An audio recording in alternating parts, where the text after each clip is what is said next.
এমন নির্মম বাস্তবতা হয়তো কল্পনারও বাইরে। ২৬ বছরের তরতাজা তরুণ আপন অনেক স্বপ্ন নিয়ে পড়তে এসেছিল জাপানে। বাবা মার আশা ছিল অটোমোবাইল ইঞ্জিনিয়ার হয়ে ছেলে ফিরে আসবে ঘরে, কিন্তু বুকের ধন আপনকে ফিরে আসতে হলো লাশ হয়ে। জাপানের মতো উন্নত দেশে থেকেও কেউ দিনের পর দিন খাবার ছাড়া, পানি ছাড়া অন্ধকারে পড়ে থাকতে পারে, আপনের মৃত্যু না হলে কেউ তা বিশ্বাস করত না। গত বুধবার ঘরের দরজা ভেঙে আপনের লাশ উদ্ধার করে জাপান পুলিশ। কেন মরে যেতে হলো আপনকে? মুন্সিগঞ্জের ছেলে মোহাম্মদ আফরিজি বিন আপন ছিলেন জাপানের সাইতামা শহরের কান্তো ইন্ডাস্ট্রিয়াল কলেজের প্রাক্তন ছাত্র। গত বছরের ডিসেম্বর থেকে তিনি বিষণ্ণতায় ভুগছিলেন। নিকটজনদের কাছ থেকে জানা যায়, শেষ কয়েক মাস ধরে ভীষণ হতাশাগ্রস্ত ছিল আপন।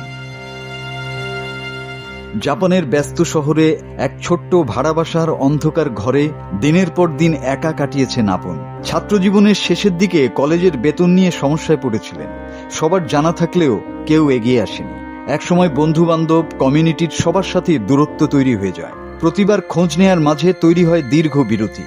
কলেজের বেতন বাকি, দীর্ঘদিনের গ্যাস, পানি ও বিদ্যুৎ বিল পরিশোধ না করতে পারায় তার বাসায় বন্ধ হয়ে গিয়েছিল সব ধরনের সুবিধা। ফোনের সিম কার্ডও ছিল বন্ধ, ফোন চার্জ দেওয়ারও সুযোগ ছিল না। এক প্রকার ঘরবন্দি হয়ে গিয়েছিলেন তিনি। প্রতিবেশীরা জানিয়েছে, গত 15 দিন ধরে কেউ তাকে বাসা থেকে বের হতে দেখেনি। বাইরে থেকে কেউ খাবার দিয়ে গেলেও সেগুলো থাকতো ঠিক আগের জায়গাতেই, কারণ ভেতর থেকে দরজা খোলার মতো শক্তিও ছিল না তার। শেষবার তাকে বাইরে থেকে দেখা গিয়েছিল রান্নাঘরের ছোট্ট জানালার ফাঁক দিয়ে। মোবাইলের ফ্ল্যাশ লাইটের আলো জ্বালিয়ে সে বলেছিল চোখে কিছুই দেখতে পাচ্ছে না। সে বলেছিল 4 দিন ধরে কিছু খায়নি। কিন্তু জাপানের নিয়ম অনুযায়ী অনুমতি ছাড়া কারো দরজা ভাঙা যায় না। সতীর্থরা সিদ্ধান্ত নিয়েছিল আগামী রবিবার পুলিশ, অ্যাম্বুলেন্স আর ফায়ার সার্ভিস নিয়ে দরজা খোলা হবে, কিন্তু আপন সে সময় আর দেয়নি। তার আগেই সব শেষ হয়ে গিয়েছিল। যখন বুধবার আবার খোঁজ নিতে যাওয়া হয়, দেখা যায় বাইরে রাখা খাবার এখনো এক জায়গায় পড়ে আছে, নড়েনি একটুও। অনেক ডাকাডাকির পরেও মেলেনি কোনো সাড়া। পরে যখন পুলিশ দরজা খুলে তার নিথর দেহ উদ্ধার করল, তখন হয়তো তার ওজন ছিল মাত্র 10 কেজিরও কম। শরীরটা কাঠের মতো শক্ত হয়ে গিয়েছিল। একটি চোখ খোলা ছিল, আরেকটি আধখোলা।